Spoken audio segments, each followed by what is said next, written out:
Hey guys, we're back and it's the last show of the year. Get excited. I don't know about y'all, but I am starting to tune out a little bit. Turn my phone on, put my phone to the side, not checking email as frequently, cooking more than working. What So were this you is cooking exciting. this weekend? What was We did a lot of like holiday mixes, puppy chow, holiday mix, and then getting a lot of stuff for cookies. So that's the plan today. Cookie okay? cutouts. What guys, what's for Christmas dinner? Turkey with a little ham on the side for some Turkey people that don't. again. Interesting. You have to. That's kind of like if you You look don't up have to. It's not quick. Thanksgiving. You kind of do. Go to Wikipedia, look up Christmas dinner, and it says turkey. Very similar. That's actually very English, and I have some relatives that are English, so that's how I know. The English tradition is turkey on Christmas Day. I feel like what do you think that that Jesus had on Christmas? Not turkey. Yeah, it was turkey. not Chinese food. I don't know what we're having because we're going to my sister-in-law's. But there's always that fine line. Do you ask like, hey, what are we having tonight? Or are you just a good guest and you just like whatever, you just show up? So we're doing ham, honey baked. It's got to be honey baked. But we did it last night because my parents are in early, so we actually celebrated last night, which was nice. Okay, guys. So this show is going to be a little different because at the end we're actually gonna. I think we teased at this on Friday. We're gonna let people come in and ask questions on camera. Be camera ready. And then we're also gonna do a fun little holiday segment between talking about news and bringing you guys in so you guys can get to know us a little better.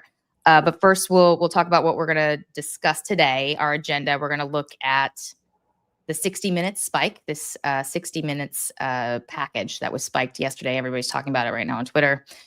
MAGA's post-Trump future. We heard a lot about this weekend at America Fest with Turning Points USA and Epstein. Drip, drip, drip. Some of the documents coming out. The war to try to get more information. Elise Stefanik announcing that she is going to be retiring and dropping out of the gubernatorial race. Huge news with a lot of implications. We'll go there. And then at the end, we'll talk about Democrats' challenges on healthcare with the percolation of Medicare for all starting to come up again. On the day book, there's not a ton on tap today, as you can imagine. Congress is out. The president is at the Winter White House, Mar-a-Lago. He's going to have his intelligence briefing at 3:30. At 4:30, he makes an announcement with Secretary Hegseth and the Secretary of the Navy. And this, guys, both this intelligence briefing and this announcement come as there's a lot of sort of foreign policy headlines popping over the weekend. Another Venezuela ship seized, another one tracked by the U.S. Armed Forces, the U.S. Navy. Israel is reportedly worried about Iran expending their production of ballistic missiles.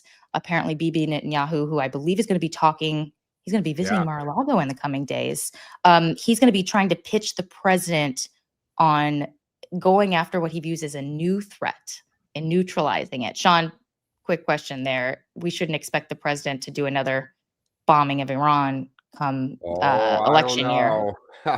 In an election year? Yeah, first, going back to that 4:30 announcement, I'll just a little teaser here. I think you'll find out how much the president gives a ship. This president. This is what we just heard 5 minutes before we came on. Yeah, this president gives it. Just remember, this president gives a ship. He gives a ship. We should all give a ship. But that ties into our national security policy, the president's commitment to investing, making sure our industrial base is strong here at home. But as far as Venezuela goes, I get what Netanyahu's doing. I think the president was very strategic last year in how he handled Iran's nuclear facilities. And it was sort of I think it was more of a one and done. So I get Bibi sort of wanting to be like, hey, I've got another idea. Here's some other sites. But to me, this is a one and done. Well, I think the challenge that we got to watch here is, and we always talked about this when it happened, the Israeli intelligence seems to be a little different than ours right now, which is that they both say that the nuclear facilities are being put back together faster than they thought, and that the ballistic missile assemblage is way more advanced than that for their comfort. Israel wants to go back in, and they would like our help. By the way, Tommy on the chatter is saying that my comments and my sweater equal a dad joke. So I'm not really sure where that's coming from. I think I look particularly stylish. Can you give us your best dad joke? Oh boy, keep it. Well, I was going to spend some time thinking of one over the weekend, but I was trying to go to this new movie called Constipation. It was supposed to come out this weekend, but it didn't come out yet. Is this Oh my God. All try right, to move make on. a joke? Move on. Just Okay. move on. Yep. Let's talk about 60 Minutes. Speaking of things that were supposed to come out that didn't. Wow. Okay, so Wow, the that big was great. talker. That was Pretty good, I right? didn't even plan that. That was so good. The big talker, guys, online right now is that yesterday or over the weekend, Barry Weiss pulled a 60 Minutes segment about the treatment of illegal immigrants that the administration sent to that Salvadorian prison. This was just 3 hours before the broadcast was sort of spiked. They put out this announcement, if we could bring up element 1, saying they need more reporting. Yeah, see, this broadcast lineup for tonight's edition of 60 Minutes has been updated. Our report inside CCOT, depending on however people pronounce it in different ways. I'm just going to say that. Will air in the future. And so that's not happening. And you have people on the left, a lot of reporters as well online, sort of melting down, saying this is self-censorship, that CBS under Barry Weiss is trying to kiss the ring. And their actual reporter who worked on this sent a note internally that has been leaked calling it political. I have a lot of thoughts on this as a former, person who worked at one of these networks as contributor, but also just legacy media in general. But first, let's go to you, Dan. Like, do you think this is corporate censorship, as people are suggesting online? Well, it sure does have the stench of it. I think, look, some of what's being reported is that Barry Weiss wanted a Stephen Miller interview and kind of more of a counter. The story, I think, was going to frame this as how awful these illegal immigrants were or are being treated there. Okay, fine. That's a legitimate story. But I think Barry Weiss, and I would say appropriately so, wanted a counter. Okay, let's have Stephen Miller and those who think that this is an appropriate and justifiable thing. But here's the issue. This morning, the Wall Street Journal sends a story out that David Ellison and Paramount are upping their bid for Warner Brothers. David Ellison is now going to guarantee $40 billion. I would love to be able to guarantee $40 billion personally, of anything. But it is no secret that part of the Paramount play for Warner Brothers is the Ellison's connections to the current administration. They have even gone so far as to say they will not have Department of Justice review problems the way the current bid from Netflix is going to have because of their relationship. So it sure does feel like Barry Weiss and CBS is on their toes and very concerned about a president who is openly saying, I'm going to review that merger and have some say in it. So if they're not connected, I mean, there is a ton of smoke.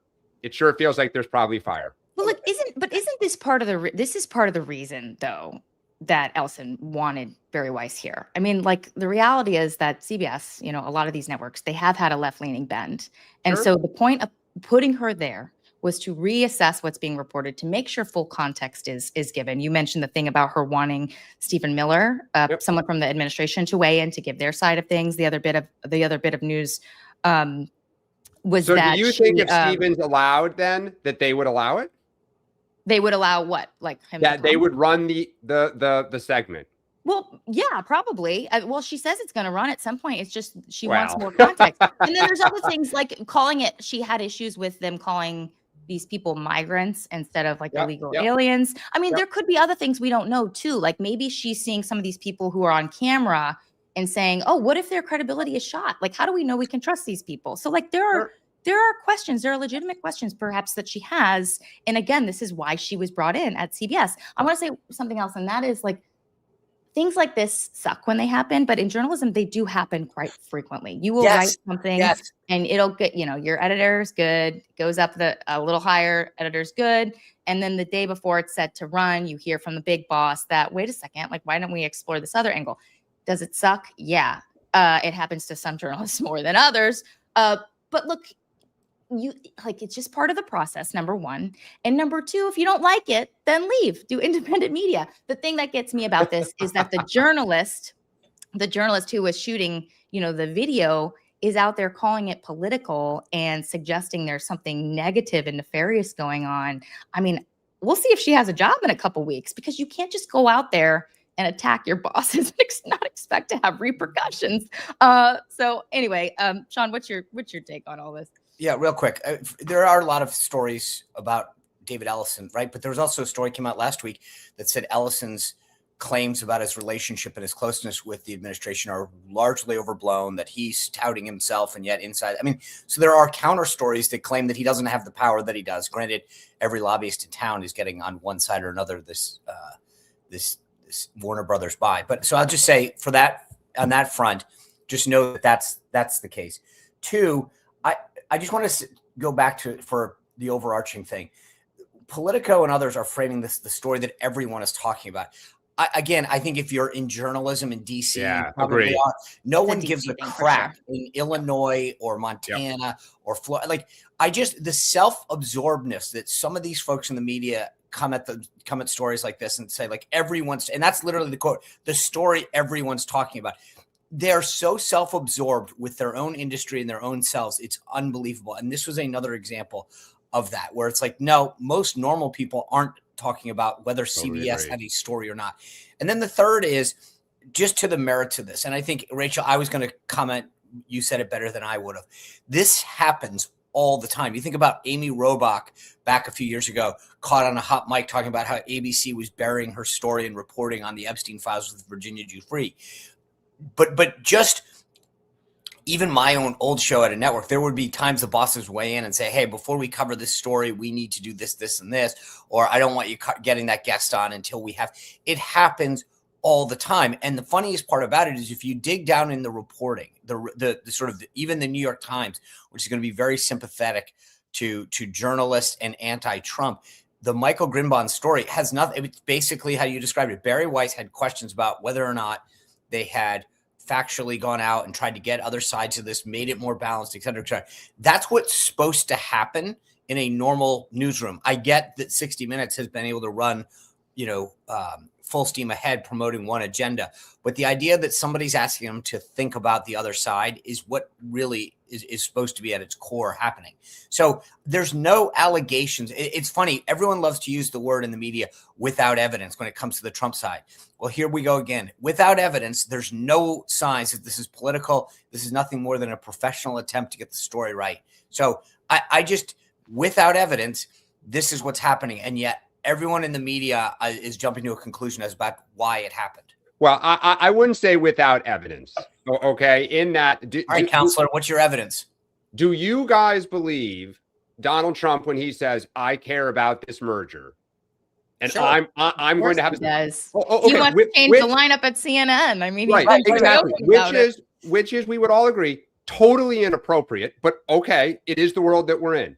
Do you believe that Donald Trump going on social media and slamming CBS, I think it was just last week, because he did not like their coverage, do you think that factors in at all to CBS's thinking, working the referees, as we like to say Trump always does? Listen, it doesn't just factor into it. Doesn't just factor into CBS. That's still not evidence. That's speculative. That's fine. But that's speculative. Guys, you can both be right here, because exactly that's the thing. For a fact that every single media outlet is second guessing everything right now. Everything is getting lawyered. The people are freaking out about what the president is doing coming after me. There's no doubt about that. But that doesn't mean that spiking a story or delaying it here she doesn't have good reason for it. And I just want to throw out one other thing. Sean, you and I were in politics for years. The Ellisons, I think total spending on the soft side last time was upwards of about 40 to 50 million. Now, it's not Elon money, right? Nowhere near. And it's not Miriam Adelson money, but it puts you in probably the top 10. In my experience, when one is that generous, their opinion matters. I agree, but again, so just to be clear, I don't. Any of the speculation that you put forward is probably fine, but that again is in the court of law. That's called speculation. Yeah, you're right. So again, I go back in the court of politics. It's a fact. Correct. In the punditry world, it's a fact. Anyway, I think we've beaten this horse pretty dead. Yes, we have. Really quickly before we move on, one word answer. One word answer. Will this segment run at some point? This package? Yes. Dan? Nope. I think it'll run. Okay. Okay, let's talk about MAGA's. Fine run, by the way. Can that mean just online? Maybe they just bury it. I don't know. Yeah. Good point. Let's talk about MAGA's future. So a lot of discussion at Turning Points USA today, America Fest this weekend. Is the party going to be this sort of big tent that allows people to say whatever they want, even if other Republicans don't like it, or is there going to be some sort of litmus test? Take a listen to the Vice President, J.D. Vance, who spoke at the conference yesterday. We'll take up element 2. You, I mean all of you, each and every one. President Trump did not build the greatest coalition in politics by running his supporters through endless, self-defeating purity tests. He says, make America great again because every American is invited.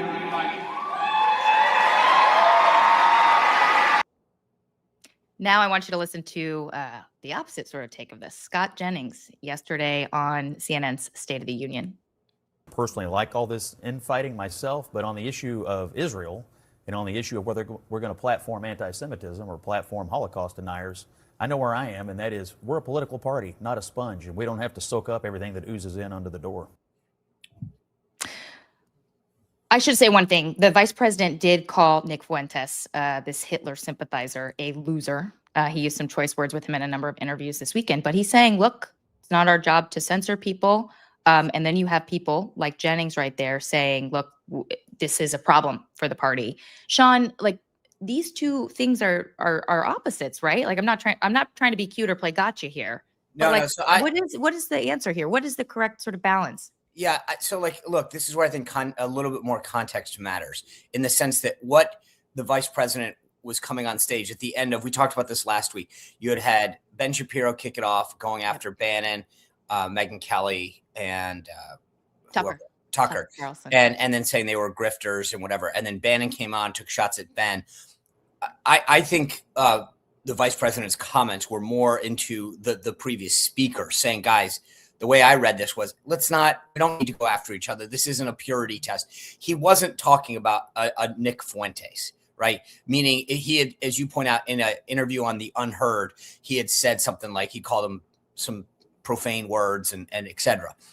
So he's very clear on that. But I don't think by what he means is, we need to platform anti-Semitic folks. Of course. But he does mean that the folks like the Bannons and the Shapiros, Megyn Kelly, shouldn't be going after each other. It's not helpful to the cause, which is something I agree with.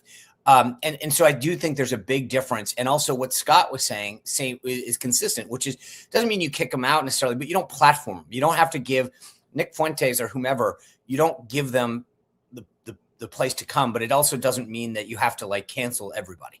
I guess I'm trying to say that it's totally consistent, which is you don't go around with the purity test, but you also don't have to platform people who say anti-Semitic things. Yeah, I was watching the Megyn Kelly interview with her response on stage, and she went so hard after Ben Shapiro saying he's losing subscribers, everything she did for him. It was pretty brutal. But you're right. By Sunday, it was pretty clear the speakers were trying to change a tone here. Not just the vice president. Anna Paulina Luna, Florida Republican, has a closer relationship with the president. So guys, let's stop, focus on the future. Benny Johnson was like, we need to focus on the left. That's right. That's where the real foe is, right? There's a difference. I'm fine with, if you want to have a discussion about whether we should be funding Israel or not, or whether we should have ACA extensions for 6 months or some other policy discussion, that's robust. Let's do it. Let's mix it up. But when we're just going after each other with name calling, that's where I've said this forever. I don't think it's helpful. Just going after someone saying they're not pure enough, they're not good enough. I hate this whole thing. I get a kick out of, especially in Trump world, all of these people who want to decide who's more Trump than other by when you got on the train. In politics, on either side, you need more, not less. And so if somebody decides that today they're converting over to conservatism or to signing up to the Republican Party or wants to go full MAGA, you're welcome. Jump on. I think this idea of when did you get on the train? How pure have you been? How loyal have you been? Is self-defeating. And frankly, I get a kick out of half of the people who do it got on the train 2 years ago and want to criticize everyone who got on, 5 days ago. Well, I have to say, you may not like it. I love this. I'm joking here a little bit. Talk about the DNC. Yeah. I mean, look, we talked about this, a couple times last week, but I think the two things here going forward are, just as a practitioner of politics, is can JD Vance hold this together? Because Trump has shown over 10 years that like he is the father of the movement, that all these, different voices at the end of the day have historically not wanted to get on his bad side. And if they have, they've paid a price. Right now, Trump does not seem to want to weigh in. The one time he spoke to this issue, he kind of was like, well, Tucker and Nick Fuentes, like, they have their opinion. And like, he did not want to come down on it. So can JD Vance figure out between now and let's say March, can he get this, kind of back under control? The second thing that I'm watching for is who on the Republican side, with Vance kind of leaking a little bit of the like Nick Fuentes is a loser, who tries to make a play to drive the wedge further to make JD Vance uncomfortable. And when you think of people like Ted Cruz and others who don't want to let Vance kind of go, they want to primary him. I think those are the two things. Yeah. Here's the thing that's so funny about the Vance stuff. Every time someone sort of puts him to the test, he passes. I don't know about that recently. So I do, because I think he has navigated brilliantly the politics of this. It's the same kind of feeling that I feel like has always dogged Trump, which is he'll never whether it's policy or politics, it's always this doubt. And I've reminded people, go look at Donald Trump's track record. He has sort of passed every hurdle and then moved on. And yet the pundits keep saying, well, the next hurdle is going to be tougher. And I think that the vice president has done a fantastic job of navigating this. And like how he handled it this weekend, he's getting plaudits. People are like, wow. But Sean, I was going to say, but there is, I mean, this is why Ted Cruz is getting attention, right? I was just going to say, so Sean, go back to maybe you're right. I think I agree with you, Sean. I do think it's not a very large, faction of the Republican Party, but clearly there are some people who wanted him to say to Tucker, not cool, don't have that guy on. And that's why Ted Cruz has an audience right now. But Sean, and I would add to that, there have been two big moments here in the last couple months where this issue's been boiling up. Okay. I mean, the first one was when Vance spoke at that Turning Point rally in Mississippi and people were giving kind of anti-Israel, comments. And he didn't really smack it down. And it kind of started bubbling up, a little bit more and more. When the whole thing about the Nazis and that chat, remember he was like, oh, it's boys being boys. And what you started hearing were more and more of the pro-Israel voices within the Republican Party saying, dude, you got to speak up. And Ted Cruz then, to her point, jumped in.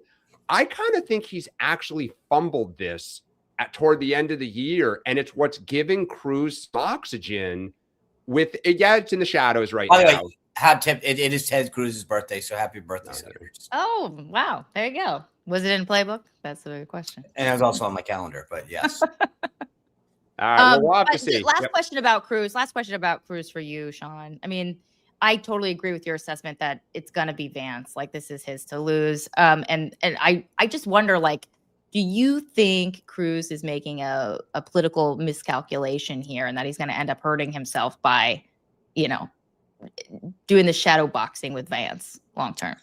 How he does it is going to matter, but I don't think it's going to hurt him. I mean, I think, as I've said before, people who want to be president, I mean, you get your car ready, you drive it around the lap a few times, and you basically are saying, hey, coach, put me in if I need, I'm here if you need me. He's going to be willing, if the vice president says, for whatever reason, I don't want to, or I dropped out, or he has a massive fumble. Again, I don't believe that's going to happen. I think Cruz wants to be in fighting shape and say, I can jump in the ring. No vote your conscience. No, I think this is his last effort. I mean, if Vance were to win, back to 2016. But like I said, Ted Cruz has seen his own movie, so he knows how this. So it's. I think again, doing a replay of 2016 would not be a smart move. He's young enough that I think he wants to prepare. Like, hey, I want to make sure I'm ready. I can go. So I think this is all the comments in the chat right now are JD will run circles around Ted Cruz.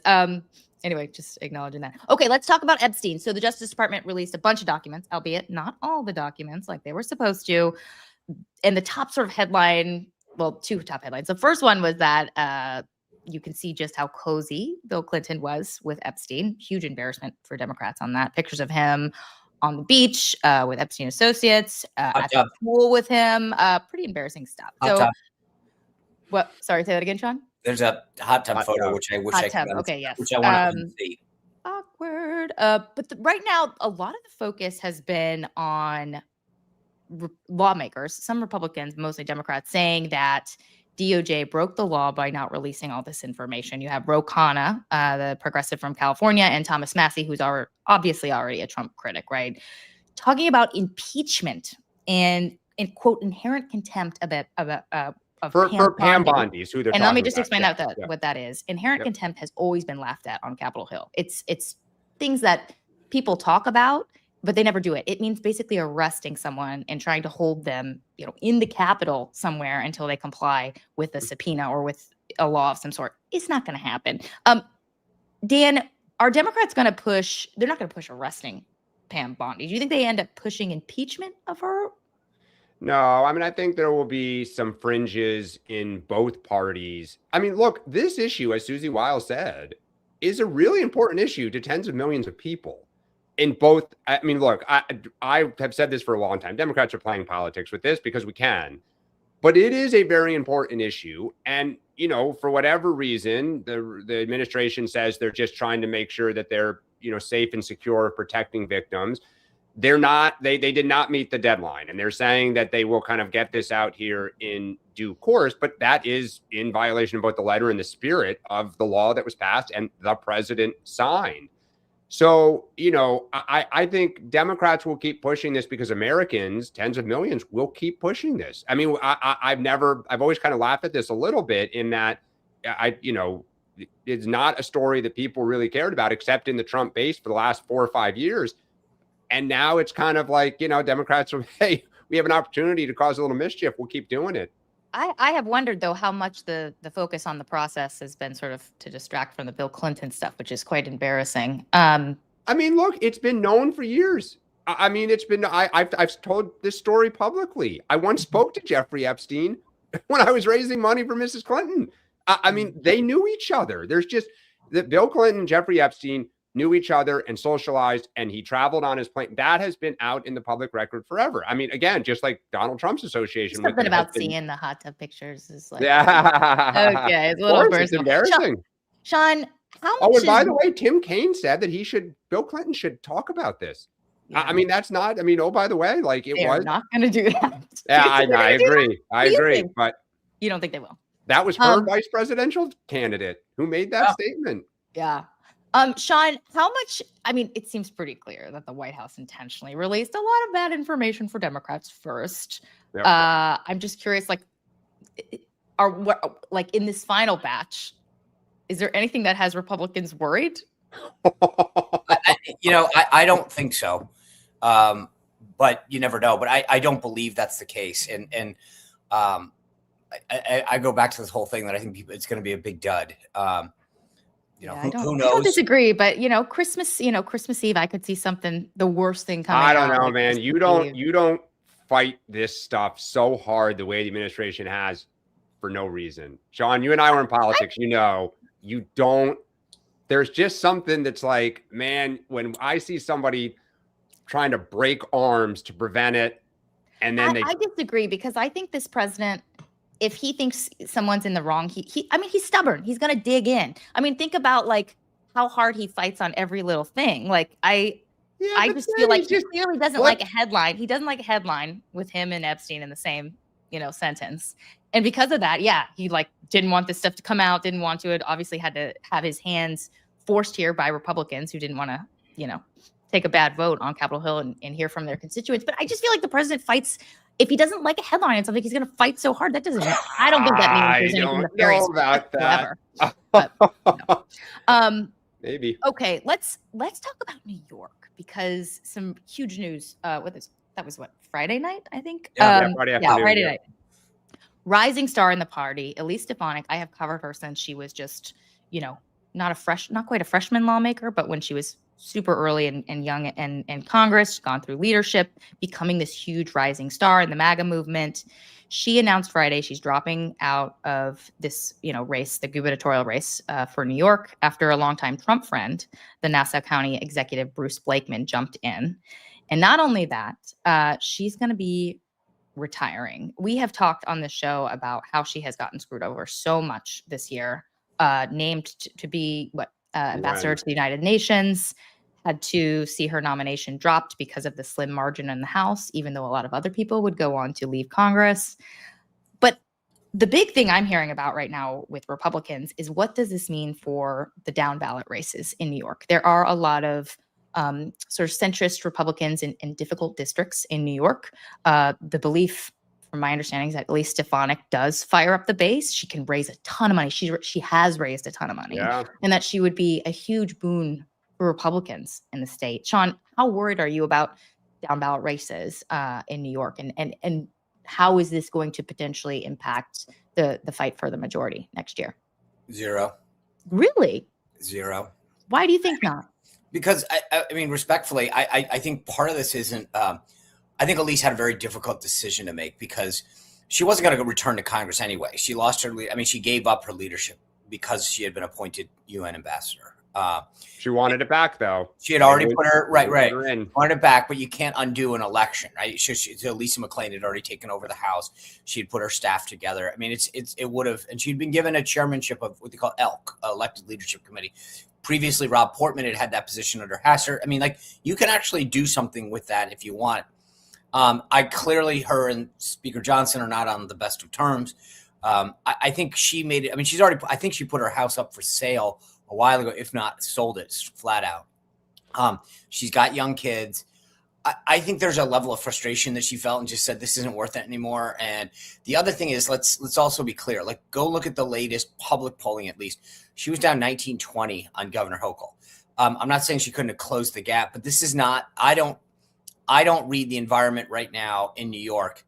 Dan, you're up there, but I don't see this as the year a Republican's going to finally topple a Democrat in New York. And so if you're her, you're going to, I want to bust my butt, raise a ton of money, go through all of this just to come up short again, when at least I could get, finish out on a high, or have some, plan my future a little bit better. So anyway, I don't think more Republicans would have turned out to vote, just in general? Yeah, for her versus Bruce Blakeman. Sure, but Lee Zeldin ran Lee Zeldin couldn't take her on. I don't think many people thought she could win. But in terms of turnout and holding those seats, that was what was articulated to me. But do you want to be the person? Just stop for a second and think about this. Hey, keep running for a year, bust your butt, call people, ask them for money, and just know in the back of your head, we all know you're not going to win. That's just not. Who wants to do that? I disagree. Somebody who wants to raise her profile. But I think not if she has an ugly primary. Yeah. Well, I think it's huge for multiple reasons. One, now you have rumors that Mike Lawler is looking again at running for governor. You could have 2 swing district seats that now come on the boards for Democrats in a year where, Sean, you say it is probably going to be a good year in New York State to be a Democrat. So we don't need to pick up a lot of seats, and we may potentially pick up 2 out in New York now. So I would say that the Lawler piece, what you're bringing up, is the one concern I have. If Mike jumps in the race, then I think that becomes a very difficult seat to hold. He's probably the only guy right now that can hold it. So I was told, though, that this is why one of the reasons the president moved very quickly. So that's what I was going to say. Yeah, and so the second thing is, I think the reason Stefanik got out was a race to the right against Blakeman was going to be a problem, because then, Sean, to your point, there's no way to win the general if you spend a year over who's more MAGA in New York, right? But we've talked about this for those who have looked at the House the last 5 or 6 years. Those seats on Long Island and up the Hudson River that Republicans have been able somehow to hold is what Democrats believe ultimately there in California. They've always argued before redistricting was where they thought they could pick up the majority this cycle. So I think for Republicans, it is a huge problem now. If Mike Lawler jumps in again, and I think if Blakeman and Trump are pushing off to the right, put your majority at risk. I just don't understand why the president didn't endorse her. Like, we know that the administration, the president's political operation, basically asked Blakeman not to run. He decides to run anyway, right? Yep. But why not just endorse her? And that just it doesn't quite clear the field if this other guy's running, and apparently he does have a pretty close relationship with the president as well. Very but like close. it makes the primary not a thing, and I don't think we would be here today with her leaving. Anyway, just given all she has sort of done for the president in terms of loyalty, it just seems like a no-brainer to me. But it didn't happen, so here we are. I do think that, to your point, Rachel, there's got to be more of this story. Like somebody, James Blair, the deputy chief of staff who handles all things politics. There's got to be something more that because to your point, she did what she did. She took one for the team multiple times. She has gotten a lot of folks on the right would go to bat for her. So Bannon has already told her to stay in and she should run for speaker. Yeah. So she would have had plenty of support against Blakeman. She could have raised a ton of money. There's something that's not adding up. Okay, so one question for each of you before we get out of this. I was going to ask it. He has not said that she would not resign early. She had said her intent is to retire. Does she serve out the rest of her term? I have heard from people I would say are close with her that they don't think she's going to do that. I mean, if you do that, like it's the end of your career, right? Like Sean, we talked about this, right? Political career. Now, maybe not. I think she's going to end up in the cabinet at some point. I really do. And I know the president has said this over and over again, but like she's too much of a like rising star to just totally disappear. Sean? Like I said, there's something else going on. That's it. I think she's out. I don't think she serves. I am curious if she does about the endorsement. So just to be clear, my guess is that if that's going to happen, the Georgia, where Marjorie Taylor Greene steps down, that's going to get this majority tighter. Once that seat is filled, I could see a potential for then she says, screw it, I'm out. And when does that seat get filled? Do we know? I thought it was like April or May. Okay, that's interesting. Interesting theory there. Okay, yeah, because I'm sure she wasn't happy to see the endorsement a day after she drops out. It must seem like a big FU to her because she wanted that endorsement for a long time. Anyway, okay, let's move on. Dan's point, look, that was done to keep Lawler in place more than anything. I mean, that was not a. I mean, I get why she's like, you got to be kidding me. I begged for this, I didn't get it, and then this guy gets it right off the bat. But that was probably more of a, hey, Mike Lawler, stay put, than I'm for Bruce. Okay, let's do this last topic very quickly. A lot of talk about healthcare divisions on the Republican side. Now we're going to look at the Dem side for a bit here. Dems have this divide about whether or not to push Medicare for all. Pramila Jayapal, former CPC chair, Congressional Progressive Caucus chair, big sort of progressive leader on the Hill, talking about Medicare for all. I have thoughts on this, but I'm going to let Dan take this away because I'm sure he's not super thrilled with the discussion about Medicare for all at this you know point what? in time. I actually don't know. Like I truly don't know. And here's the thing. So I do, all this talk about the Republican kind of struggle with this. The reality is then like, okay, if we get power, let's say we control everything, like what are we going to do? Because something is going to have to be done. So the moderates are already saying what we need to do is just, make fixes to the ACA. Here's why I'm unsure. Donald Trump is out there right now bashing the insurance companies, saying that they're making too much money, that it's not about you, it's about them and their share. That is teeing up, right? If you look at the left, this is where the Trump coalition and the Bernie Sanders coalition kind of touch, then what are you doing? Right? If you're saying the insurance market, the private insurance market is broken, it doesn't work. People cannot afford it. They've got, private jets and shareholders. Then what you're talking about is ultimately, you can give money to people, but what are they choosing? What are they doing with it? They're buying private insurance. So the question of, I am going to be really curious. Traditionally, this was a total loser because personally, I don't know how you pay for it. I mean, that's just like always the fundamental challenge. But Sean, your party right now, you're the chief executive officer, is just going after insurance companies. Okay, good. I mean, so what is your solution then? If it's not, right? I mean, that's right. So yeah, right. Again, we're really good at pointing fingers. To be honest with you, as a layman to this issue, I will tell you, I've talked to so many people who are sort of so-called experts and even doctors.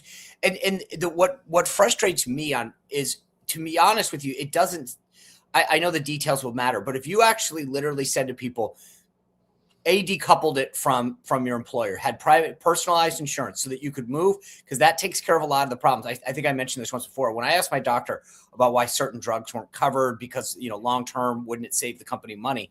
She said to me, hey, look, here's the deal. Your insurer knows that whether you change jobs or your employer changes plans, the odds of you being on that plan in 3 to 5 years is pretty slim. So there's not an incentive for them to look out for your long-term preventative health, because their view is, we're probably not going to be that company, so we'll let someone else deal with it then.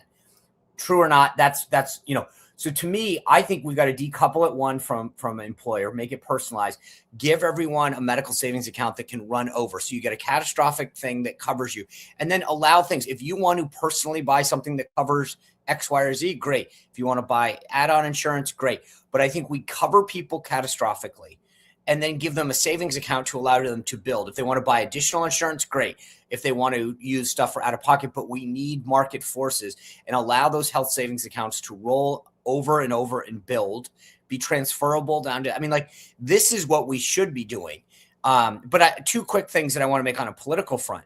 One is, there's a story that came out of the Hill that says Senate Democrats walked away from a potential deal to fund broad government swath of the federal government, including defense, labor, education, before Congress adjourned, right? And then there's another big story about that Sam Stein, again, for those who don't know, pretty far left reporter from the Daily Beast, he's at the Bulwark now, that Bernie Sanders killed a bill on Friday to fund pediatric cancer funding, which had bipartisan support because, quote, he wanted more leverage. Yeah. And this gets back to sort of, without, we're going to continue to have a discussion about what we need to do, and one party is going to continue to fight for leverage, as opposed to, so if we can actually figure out what we're for part, I actually think Republicans could win this debate going into 2026, but they got to get their act together. When it comes to the Medicare for all piece, I just feel like it's an easy sort of layup for Republicans at a time when, they're already on the defense here. I mean, you add this to the bloodstream, all of a sudden you have Democrats divided. You have a lot of independents who are not comfortable with Medicare for all. It just seems like, if you want the focus to be on criticizing Republicans on healthcare and on affordability, that just keep the conversation going. As soon as you sort of talk about specifics and what you're going to do, which, sure, I understand the argument, you should do that, right? But politically, it just opens up a can. I don't know, Rachel. I mean, look, I totally agree with you that criticizing Republicans is first and foremost, right? Because they control the government, right? So, no, I mean, it just, of course, it goes back to Mitch McConnell's famous line, right? No, we're not going to have our own agenda. We're just going to make them pay for theirs.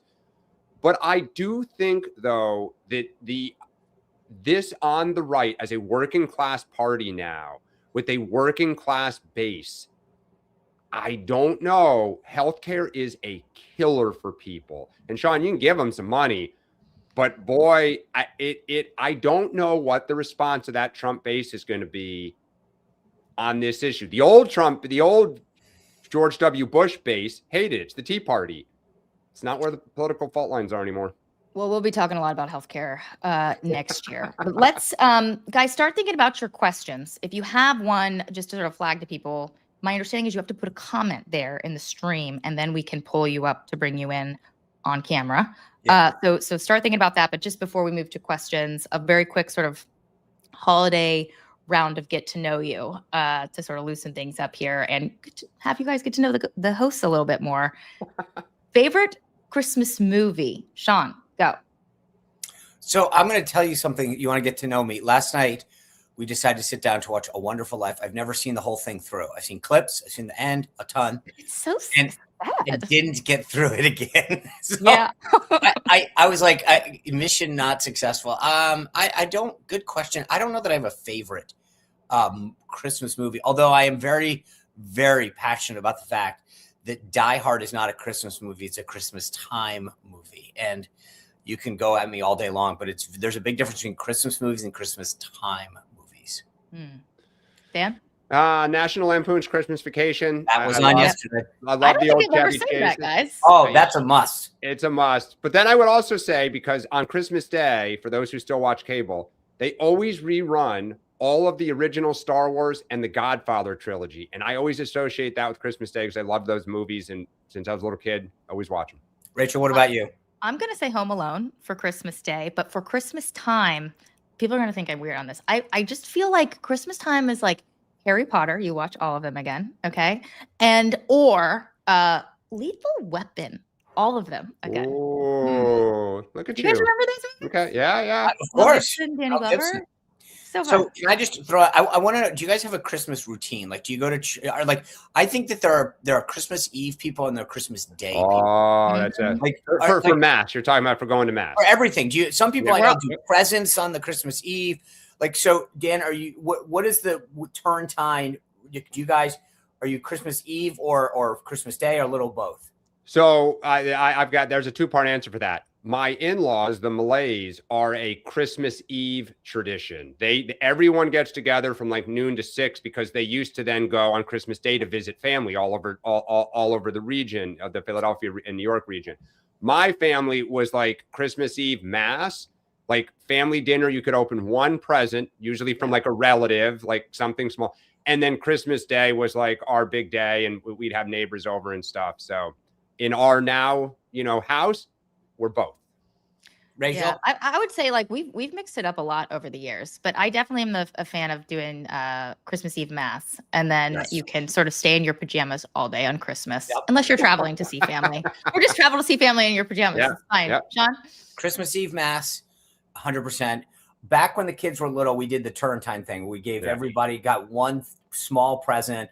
We've got that's no longer the case. But then Christmas morning is gifts, and everybody gets together, and then we have one thing that is going on. We can't pin it down. It's probably in excess of 25 years. We go duck pin bowling as an entire family. Like That's awesome. I'm saying, like 40, 50 people. Yeah. Duck pin. So that's literally going on probably beyond 25, 30 years now. Have you ever won the family competition? Dan, I'm not a big scorekeeper in golf or duck pin bowling. You don't like to brag. It's the holiday season. Yeah. Okay. But you don't just get to wear a sweater like this without being really good at duck pin bowling. Okay. Okay. Quick answers, guys, because then we're going to take questions. Real or fake Christmas tree? Dan, go. Oh my God. Real, and I like to cut it down. Sean? What? I don't think I've ever met anyone. I mean, wow. I'm a blend. We always have to have one real one. It's a small one, but then because we bop around, there is always a fake one that just pops up too. I'm fake all the way because I'm not cleaning up those needles, and it's falling to me if that happens. Awake or asleep for the ball drop on New Year's? 100% asleep by hours. I'm the same, Sean. Yeah. Yeah. Sometimes sometimes in the last few years I've gone up to go to the bathroom and then like the ball's been dropping, so I'll like just watch it for 5 seconds and go back to bed. But can I be honest? Just so everyone who follows me on social media, I will say that I do cheat. My daughter will stay up, take photos of like whatever's happening, and then I will post them as if I stayed up. So our kids stay up now. Yeah. In fact, 2 years ago we yelled at them to be quiet. I mean, that was the ultimate, like, get off our lawn. Yep. Yeah. Okay. Yeah. Okay, great. So we're gonna take some questions. Wait, hold on a second. First we have to go to X by popular request. Yep. Oh, so I think what we're gonna do is we're gonna bring people in, and then between people, we're gonna do the X by popular demand. I know people really want to talk about Georgia, and they also want to talk about Greenland. So we'll get to that. But first, let's bring someone in. All right, there he is, Professor Kenny. All right. Hello. Happy holidays. Happy what holidays, jersey is that, Rachel, Professor Kenny? Dan and Sean. How are you? I'm wearing, by the way, the Chicago Bears, even though I'm from Brooklyn, New York. Wait, but before you say anything, can we all agree that was one of the great games this year? Yeah. The Bears-Packers, the last 2 minutes. That was bonkers. Yeah. Okay. Unbelievable. Right. So quickly, Christmas Eve. I'm an old Rankin and Bass guy, so I love like the Little Drummer Boy and Rudolph the Red-Nosed Reindeer and that kind of stuff. Yeah. What about songs? Songs? Yeah. My favorite Christmas song of all time is "Oh Holy Night." Mine too. Brings me to tears. Brings me to tears. Yeah. If it's done the right way. I'm Little Drummer Boy. The mass, the service we used to go to in Connecticut, the 5:30 Christmas Eve family mass. The head priest would come in. They turned the lights off. The head priest would come in, and he'd be playing the drums. Yep. So I always remember, like, that's it. Christmas is starting now. And I grew up poor in Brooklyn, so we would buy a real tree on New Year's Eve day because they would cut the price down. So we'd buy it for like $8 and drag it into the house with all of the pines falling all over the rug and everything. Set up that our whole thing was Christmas Eve. Anyway, I will move on. I love all you guys. By the way, I divide Christmas songs into two camps. You either have the sort of Christian, like the Oh Holy Nights, Joy to the World, These Three Kings, and then I've got the sort of like I love the Band-Aid song, Feed the World. I love and that. My Waitress's Christmas Wrapping is still up there. But like I think there's two separate versions of Christmas songs. Yeah, I agree. Secular, so. Don't forget Adam Sandler. Yep, they're not all they're holiday. Yep. Okay, Sean, my question is for you. I'm really upset about this Iran stuff. We need to finish the job. What do you think? I think we need to go back in there and just unleash holy hell on them and just finish them off in terms of their nuclear program. What do you think? I think if given evidence and intelligence that we can be surgical again, I wouldn't rule it. Like, I don't think the president would rule it out. I think he is sort of caught enough heat for focusing on overseas versus domestic issues. So I think there's going to be a high bar. That's my take on this. But I do think that if he is given intelligence that, hey, we can do another strike, surgically go after a facility and the nuclear capabilities, he'll take it out. I think the big question, Professor Kenny, because it goes to talking about the MAGA fight. If he and Israel do another huge strike, and let's say there's a problem, a U.S. plane is shot down, or, there's some response. What is the biggest source of this fight within the Republican Party? How much attention and support for Israel? Yeah, you know what I'm learning about this whole MAGA thing on this trip we're on? Because I am a Republican, but I'm not MAGA. Is that MAGA is full of wussies. They really are. I'm not going to watch the chat right now. You better explain that one. Yeah, I was going to say that's a lot of people ridiculous. Too that you're talking about. Like sports. I mean, come on, give me a break. Anyway. It also one other thing before we bid you goodbye, Professor Kennedy, is that the White House and the administration, they very much have consciously tried to pivot away from a ton of foreign policy stuff right now. Like, my understanding is even like cabinet officials have been told to stay domestic as much as you can, try not to travel, like let's focus on domestic issues, et cetera. But I guess, if it is a national security threat, if Bibi can convince the president that this has to be done now, that could change things.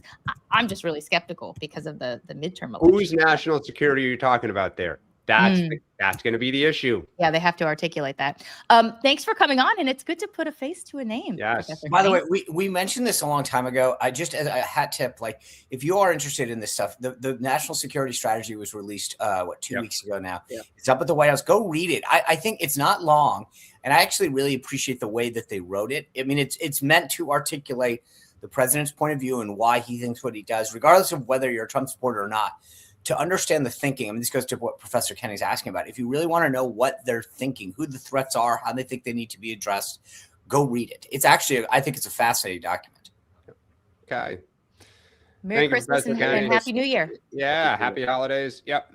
Let's bring in something from At Your Request on Twitter. Folks telling us to talk about, 2 words, elections. A lot of people talking about that in the chat as well. Who wants to take that one? Dan, you had some thoughts on this one. Sure. Yeah. I mean, look, I think, and we were talking about this before, so thank you. Several of you put this up on X, and thank you as always for all coming in. And we do want to give a shout out to the MAGA Oracle, who last week's question was about Nicki Minaj. Turned out to be pretty prescient as Erica Kirk interviewed her, and it was all over the news. So thank you for raising that last week. Look, to my knowledge, I think the big issue that's development is Fulton County agreeing to the Department of Justice's request to turn over their voter file. Now, Fulton County and the Georgia Secretary of State, I always mispronounce it, I think it's Ruffenberger, Republican, have always said, like, look, there was nothing wrong, and they're turning it over. If they prove fraud, great, let's see it. I go back to in 2020, they went 97. They were 0 for 97 in court, proving fraud all over the country. So, these were Republican officials in the state of Georgia up until, after the election, they were all Team Trump. Afterwards, obviously, they had a difference of opinion with them. But if you have it, show it. But so far, you're 0 for 97. Look, I think there's a lot in Georgia, so I agree with you on the Fulton County stuff, and on the I still can't believe how many, for all the discussion that we've had on elections, there's a lot of places fighting turning over the voting rolls, which I don't understand if they're public, which they are. I mean, everybody has an individual can go down and get the voter roll, so it's not hard.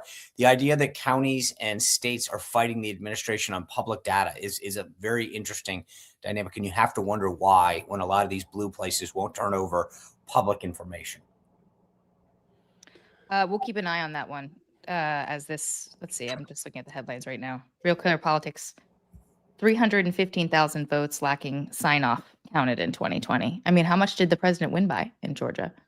Joe Biden won by in 2024, I think 17,000 or 11,000. It was very, very, very, very, very. But look, I think there's a lot in Fulton County specifically with respect to how the ballots were or were not valid. I mean, there's a lot of still outstanding questions. 11,000. Yeah. Thank you. Yeah. There's issues that need to get addressed. And I hope this administration and all the people who've talked about election integrity for the good of the country, we need to answer a lot of those questions and figure out what happened, why certain procedures weren't followed. Just get it all out there. I will say Democrats would love if the national government were to take over elections. Just saying, it's always been Republicans who have said, no, it's a local issue. Well, it is a local issue, but I do think the federal government has a right to oversee the federal aspect, right? You don't have, not every year is a federal election, but when there are federal elections, the government has a role to make sure that votes are being validated, the procedures are being followed, and that the integrity is strong. I've told this story. Somewhere Al Gore is rolling over in his chair. Well, but look, the funny part about this is I've told this story in the lead up to the 2016 election. I was hauled into DHS, then run by Obama, for a briefing because they assumed Trump was going to lose, and they said, we want to show you that all this integrity and what's going on in the disparate way in which, and so you should feel confident to go out there and say that the system was whatever. And then afterwards it became, those same people from DHS that were so clear about the integrity of the system, when Donald Trump won, they were nowhere to be found. Let's bring in another person from the chat here. Hey there, Doug. Hello. Welcome. Hi. Sean and Dan, it's a pleasure to see you again. And Rachel, pleasure to meet you. Nice to meet you. Greetings from Naples, Florida, where it's a very comfortable 70 degrees and bright blue skies. Lucky you. Sean, if I didn't know you from Rhode Island, I would have known it as soon as you mentioned duck pin bowling. I wonder if anybody who's not from Rhode Island or Southeast Massachusetts knows that. No, say that part again. If you weren't from Rhode Island, as soon as you mentioned duck pin bowling, I would have known that. Who else knows what duck pin bowling is, right? I'm from Rhode Island too. That's right. Yeah. Anyway, so my question is on the 60 Minutes kill. Clearly Trump has influenced, I'll say, law firms and universities. If his administration can kill any story by just not responding, where is our free press? Okay, Sharon Alfonsi could go out and publish on her own, but 60 Minutes is a huge platform. I think that's a real concern. Sean, Dan, Rachel? Yeah, but again, Doug, I appreciate the question. But I also, as I said when we started this conversation, there's a difference between, it's funny to me that the questions that Barry Weiss was asking that at least we know through the reporting and what she has said, and Sharon Alfonsi. So we know a couple of things. One, she said, I'd like to get some additional voices in there. If you're going to cover the administration's policies and the pushback about what's going on at CCOT, at least get them to be part of this story. Okay, why is that a bad thing? Number two, that she asked if they refer to certain, like to migrants as illegal aliens, I think is what the quote was, because that's the law. That's what they are. So I again, as Rachel noted, and I've been at a network before, so I can say that, from my personal experience, this sort of stuff happens probably every day to some extent, where a senior person at a network says, I don't want that story to go. I don't want that guest to come on until we do X, Y, and Z. Now, Doug, to your question, if the story doesn't air in 4 or 5 months, okay, I think that's a bigger thing. If they go back, they redo it, and they pop it up in January, February, okay. But none of us all four of us don't know why it didn't air, except for what's being leaked out. And nothing that's being leaked out suggests to me that there is no memo that says Barry Weiss was told by David Ellison to do this. There was no voicemail. This is just her saying, yeah, I had problems with the story. That happens every single day in newsrooms across the country. Yeah, I would just say the same, Doug, you know, in regards to what Sean was talking about. We just don't know enough. And it feels like it's a serious accusation to say the president killed a story when there isn't evidence to that. I mean, she clearly has a different point of view when it comes to a lot of, pieces that are going to be aired. She might have said, look, did we ask the administration for comment? They declined to comment. Well, how hard did we push? Like, should we push a little harder? Let's see if we can get more information. We don't know the backgrounds of these people that we interviewed. Like, they lied to law enforcement on X, Y, and Z. How do we need to say that in this piece to note that what they're saying here maybe is not true because they've lied before. Like, there's a lot of complicated things that go into a story like this. And so I think the automatic assumption that this had something to do with the president, it's we don't know that. Like, that could be totally and completely incorrect. And she could have very valid reasons for why she spiked this story. Doug, I totally agree with. Risking her. Sorry, I think risking Doug, her job by running. Go ahead. Sorry. I agree with you. Look, you go back to the fact that why did ABC News and CBS and some of these people settle initially? Like, Trump knew what he was doing. Everyone is the beggar before the federal government to some extent, right? Those law firms need their security clearances to be able to represent their clients. The universities rely on some of the money for research. He knows what he's doing. So the reason it's so appalling and shocking that Trump is leaning in to personally kind of run this, and the reason we've always kept it separate, is the federal government has so much power, right? So conservatives love it right now because the power is being used by a conservative to try to break what they view as all these other things. If a Democrat used their power in this similar fashion, watch out, right? That's the problem. Once you start this, you cannot put the genie back in the bottle. And so I think it is totally inappropriate. And it's why historically our presidents have not done this. Well, can I just real quick, 2 points? One, they did do it before. So all of these companies and corporations that bowed to the woke agenda and implemented DEI and all this stuff. Again, most of that was done by shareholders, by the way. Fair enough. And that's why you had BlackRock and others out there leaning into it. It wasn't the federal government. It was money. But it was Democratic politicians. But I'll just say this to Doug's point. If you think about not just the track record, but go back, 51 intelligence agents officials saying that the Hunter Biden laptop was disinformation. They would suppress that, not just across mainstream legacy left-wing media, but social media platforms. We couldn't discuss that issue. The whole Russia hoax. I think if you're a journalist now and you're not like what they did over the last 10 years, perpetuating false narratives, false storying, suppressing, canceling story. It's like, to me, I can't believe people are actually shocked that some people might be doing their job, actually.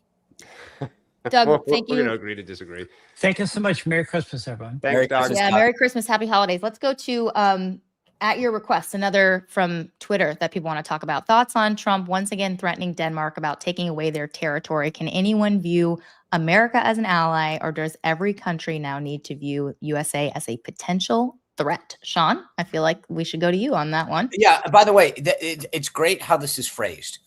If Denmark is attacked, if Russia is attacked, who do you think is coming to help them? The U.S. Why do you think we have a base there? Because we've been asked to come in and provide support. It's funny, like they're already admitting that we're their sugar daddy here.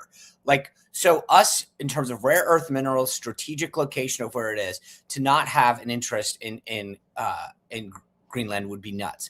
So he appointed them special envoy. Jeff Landry is the current governor of Louisiana, to make sure that we're keeping our eye on the prize.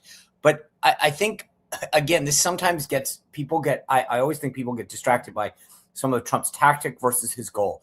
To understand the strategic and political importance of Greenland, like geographically and in terms of its rare earth minerals, is critical. And so for us not to pay attention to them would be political malpractice by the president. I'm glad he's keeping his eye on the ball. Oh my God. It's so ridiculous what they're doing with this. Look, it's a great question. I mean, it's the tariffs, it's everything. When you're an ally, it's a two-way relationship. And I think every time Trump kind of goes around and tries to smack people around, there are questions all over the world. In Asia, they're asking, well, if he's going to turn around and cut a trade deal with China, can we rely on the United States? Europe is talking about going their own way. Yeah, Europe going its own way. Good luck. Well, look, I mean, ultimately, at the end of the day, I go back to the Godfather thing, the old adage that someday I may ask on you to do a favor. And when that day comes, the Don expects you to help. I don't know how many countries are going to be wanting to help us. And that's a problem. Yeah. Let's take one more question. We've got one more from YouTube. Will Trump wait to endorse any representatives until the primary is over? I think that's Republican. I think he might mean the 2028. Right. I'm sorry. That makes a lot more sense. I was like, he's already endorsing. 2028. What do you think? I think it's going to. I think it's JD's to lose, and if everyone's coalescing, Trump will get on the train quicker. It's just going to depend on where things stand in a year or so. But my guess is that he gets on board the JD train sooner rather than later. I totally agree. By the way, I'm watching Haley. I know you've got a question. We're out of time, but I do appreciate Haley being in the chat, and Valerie and so many of the folks that we've seen before. So as we go back to the beginning of the new year, you're all going to be brought in. Don't worry. Yeah, we wanted to just test this out today. We wanted to try bringing people in with the technology and stuff and see how it works, see how the flow works. So as we've said here, this whole month has been about testing stuff out, getting the chemistry between the three of us. As you've noticed, kind of we've tested how we put stuff up, how we move graphics around. This has all been kind of trying to get ready. And look, once we launch on Monday, January 5th, it's going to be an iterative process, right? Our entire data analytics team. Yes, that's right. Analyzing segments. We've been going one or two people. Yes, exactly. So, I mean, we've recently hired some people, so welcome, to our team, but we are going to keep iterating, and we want your feedback. If you have ideas, if you have suggestions, if there's things that you think work or don't, please keep sharing them with us. But otherwise, as we end this show this year, guys, it's been an awesome start. Excited for the new year. Hope both of you enjoy the holidays, get some rest. Rachel, I know you've been drinking from a fire hose the last couple weeks here. I don't know what I'm going to do with myself for a week. Right. If I'm not texting you at 5:30 in the morning, what are you going to do? It's going to be like withdrawal here. Maybe I'll just text you hi. I'll miss waking up at 5 and seeing like 5 texts from Dan, who sent them at like 4 o'clock already. I'm excited, right? I don't know that Dan knows how to sleep in, but I'm going to try desperately to sleep in for a little while. By the way, just as a recap, if you want to get in on this going forward, go to the dchuddle.com, sign up. We send you the link, and then you can join via the thing we do there. So and obviously, as you've seen, we take questions off of YouTube, off of X. So like wherever you go, we can bring you in. But if you actually want to do what Professor Kenny and Doug and some others tried to do today, go to the dchuddle.com. We send you the link. You join. It's simple. It's easy. Always be selling. That's all right, guys. Thanks again. We'll see you. We'll be back again January 5th. Yep. Merry Christmas. Happy New Year. Merry Christmas. Yes. Happy New Year. Mm-hmm.